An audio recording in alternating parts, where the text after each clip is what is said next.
Welcome everybody to FanStream Sports, powered by DSP Media. This is the Fighting Irish Daily Blitz, and I'm your host, Rob Thitoff, also known as RPT. You can find me on X at PThitoff.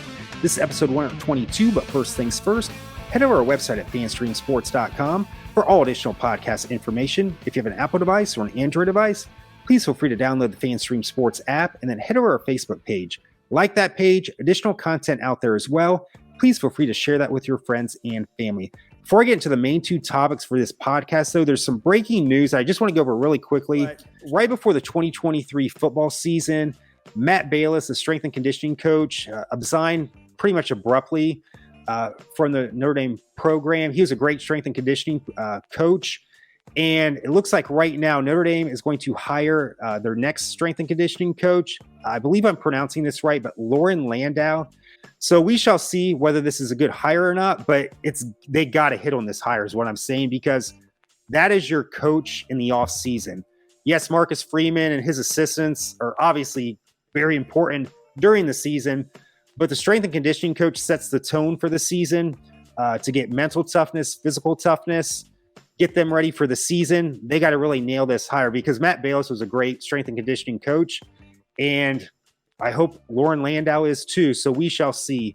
But for the first main subject of this podcast, it was known this week that Riley Leonard has signed with Notre Dame to pretty much be the starting quarterback next year at Notre Dame. You probably remember that name. He's coming over from Duke, and he is not a graduate transfer. I think a lot of people think he's a graduate transfer. No, he's a junior going into his senior season at Notre Dame. But coming from Duke, obviously grades will not be an issue for him. I've heard it's tougher to get into Duke and Stanford than it is to Notre Dame. Once you get into Notre Dame, I've heard it's tougher to maintain your academics. It's a little bit harder, where it's Duke and Stanford. It's a little bit easier, but it's vice versa to get in. It's harder to get in there. More than you need to know, but just to give you some basics, that this is a guy academically that'll be fine. But he's a 3-year player at Duke. So it's just some basics for Riley Leonard. So he's 6'4", 212 pounds. So he's a big kid. He's a pretty good runner too. So this is with Sam Hartman last year, he was only about 6 foot, if that. So this will be a bigger quarterback than Sam Hartman. But in his 3 years at Duke, he had a 62% completion percentage, which is good. He passed for 4,450 yards, 24 touchdowns to 10 interceptions. And as I said earlier, he's a great runner. So he ran for 1,224 yards, 19 scores, 19 scores out of 229 carries. This year, he was hurt the majority of the second half of the season. He pretty much didn't play the second half of the season. And it started with that Notre Dame game. He played a pretty good game. We looked dead and out in that game, but a miraculous comeback by Sam Hartman for us to win 21-14. But when he did play this year, he had 3 touchdowns, 3 interceptions, passing that is, passed for 1,102 yards, and then he ran for 352 yards and 4 touchdowns. So you think, oh, that's not great stats, but he only played maybe 40 to 50% of the season. But when he was healthy, he looked pretty damn good, and he gave us all we could handle during that Duke game. But here's the thing. So you're thinking, you'd be really excited about this. I'm cautiously optimistic because of what happened with Sam Hartman this year. And it's not Riley Leonard I'm concerned with. It's still the offensive coaching staff right now, especially Coach Parker. I know the fall guy right now seems to be the wide receiver coach they fired, Chancey Stuckey. From what we hear, he created a lot of drama where he played favorites to his wide receivers, a very toxic culture it seemed to be. And that led to Sam Hartman having various issues with the wide receivers. I don't want to, how can I say this? I don't want to assume so many things, but pretty much it seems like Chancey Stuckey was the fall guy. But I think Jared Parker he's very inexperienced as an offensive coordinator. I still don't even think he's a very good one at this point. Maybe he will become one. But my biggest concern, Riley Leonard, yes, if this all works out, this is going to be a great transfer at Notre Dame. But I can't say enough. I am not worried about Riley Leonard. My biggest concern is with his coaches right now. And I'm telling you right now, let me get to the first part. I just want to bring in like a pop culture reference for this. Back in, I don't know, I think it was 2018, but Cobra Kai. It was a very popular TV series now on Netflix, but it started on YouTube Red, based off the Karate Kid movies that were very popular in the 1980s. And when I heard there's going to be a Cobra Kai series on this YouTube Red channel, which doesn't even exist anymore. Now it's on Netflix. I'm just like, oh, this is a disaster in waiting. But you know what? They got really good writers. The actors are great. It's a very self-aware show, so they're not taking themselves too seriously. It's been a phenomenal, great show for us, kids of the 80s, and even not even kids of the 80s, just a very great show. It's very well done. It worked out. Top Gun 2 or Top Gun Maverick came out in 2022 from the original Top Gun 1986. So what is that? 36 years after the fact, a sequel. And that's always just a recipe for disaster. But no, very good acting. The writers were good. The directors were good. Another instance where all the pieces were there. It's just you had to put the pieces together with all the moving parts. It worked out perfectly. But for every Top Gun Maverick and for every Cobra Kai, there's a Wall Street 2 that came out in 2010 after the 1987 classic Wall Street with Michael Douglas. It was called I think it was Wall Street 2, Money Never Sleeps. And whenever you have a tagline attached to a title 2, that's a disaster. Awful. The Arsenio Hall show, they tried to bring that back. Didn't work. Another disaster. The last Halloween series, the 2018 Halloween Kills, Halloween Ends. There was some good parts, bad parts, but very mediocre. What I'm trying to say, another one I wrote down here, Vacation. The original Vacation, European Vacation, Christmas Vacation, which a lot of people think is the best vacation, but then you have a Vegas Vacation, which just didn't work. You can have everyone there. You can think you have all the pieces there, but if you don't have the people to move those pieces in the right direction, it's not going to work. And that's with Riley Leonard right now. That's my biggest concern right now. It's not Riley Leonard, it's the coaching staff. But just some more things about Riley Leonard here. We beat out Auburn was looking at him. Ohio State was looking to sign him. And I got to think his former coach, Mike Elko, who went from Duke to Texas A&M, I got to think he would have reached out to him. I have no knowledge of that, but I would think he would have.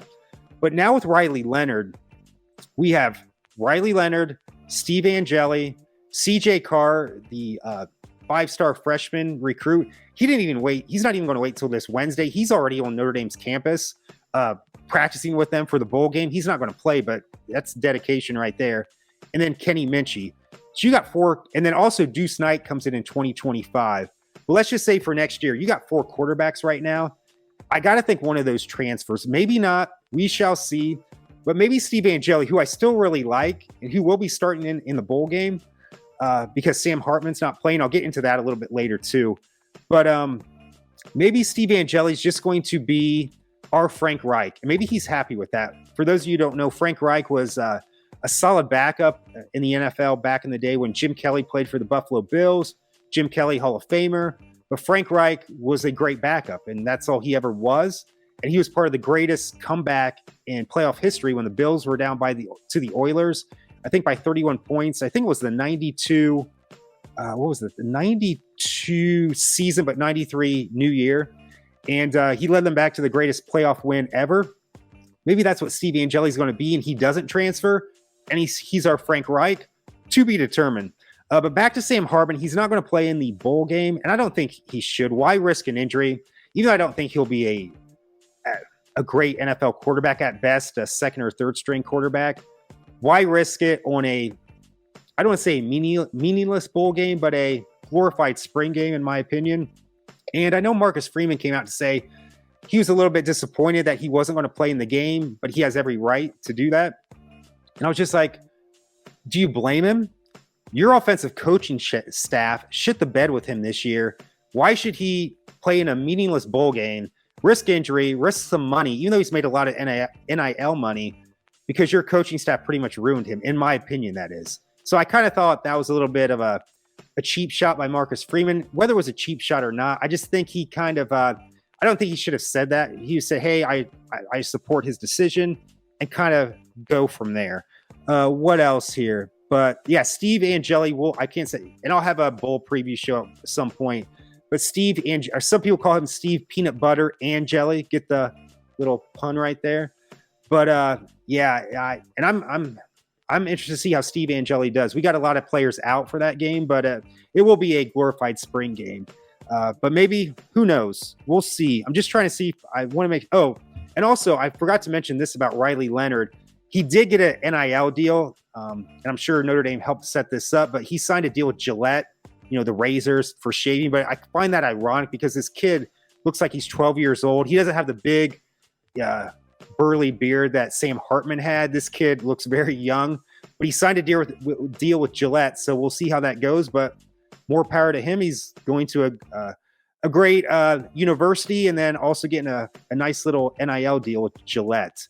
But I'm cautiously optimistic that Riley Leonard and this offensive coaching staff has learned some things from last year, hopefully, and can make this thing work. But that leads to 2 pop culture references here again, because Coach Freeman has got to put if things start to unravel early in the season like they did last year with Coach Stuckey, and the shitstorm was with all the wide receivers, and that hurt Sam Hartman's psyche and confidence, in my opinion. That is, he's got to nip that in the bud right away with Coach Parker. And that's a pop culture reference with Barney Fife from the Andy Griffith Show.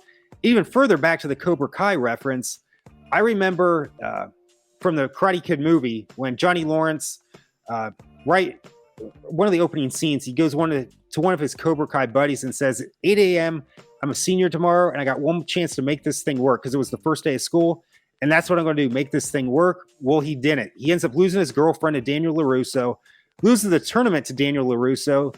The Cobra Kai dojo goes into bankruptcy. It's a total fiasco.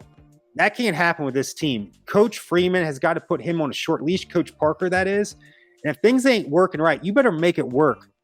You better nip it in the bud and make it work, Coach Freeman. If this thing starts to unravel like it did earlier in this season, where we're starting to find out about how much of a toxic culture this wide receiver room was. Hopefully that's not the case. Hopefully Riley Leonard leads us to a national title. But if he does, maybe someday we'll have a statue for Riley Leonard. But speaking of statues, right before the Notre Dame women's basketball game today against Purdue, Notre Dame annihilated Purdue today, 76-39. Their 8th straight win. They now sit at 8-1, and they're slowly getting healthy again. And once that team's healthy again, look out. I know it's still need to get that inside presence. That's slowly improving. But Hannah Hidalgo just missed, the talented freshman, just missed a quadruple double today. But right before the game, former coach Muffet McGraw, well-deserved, got her statue right outside of the Joyce Center Purcell Pavilion where they play the basketball games. And I don't want to give it, it's not a horrible statue, but statues are kind of tricky. You never get the exact look of the person, especially like the Hall of Fame, the Football Hall of Fame in Canton, Ohio. And I need to go on campus to actually be face-to-face with the statue, because video, pictures, TV sometimes do not do it justice. But to me, it really didn't. They had her stance down perfectly. But it's just like, she's a skinny lady, don't get me wrong, but they made it look too skinny, in my opinion. And she was always dressed to the nines when she was coaching. They did have her like in a skirt and in high heels, but I was thinking the statue's brown, which most statues are, but I thought, Notre Dame kind of missed an opportunity. Make those high heels like a Kelly Green, like Notre Dame Kelly Green when they were on special occasions. And then say, hey, coming in Notre Dame or Purcell Pavilion, if you touch the heels of the statue, that'll bring good luck to the Notre Dame, whether it's the men's team or the women's team, or just good luck in your life in general. They could have maybe done something like that. But once I get on campus, I think I could maybe make a better judgment of this statue. Again, it's not horrible, but it's kind of less to be desired when I saw it today. I just thought, it looks way too skinny. It doesn't really look like her 100%. It does resemble her, and it does have the stance down to a T, pretty much 100% the way she would stand during games.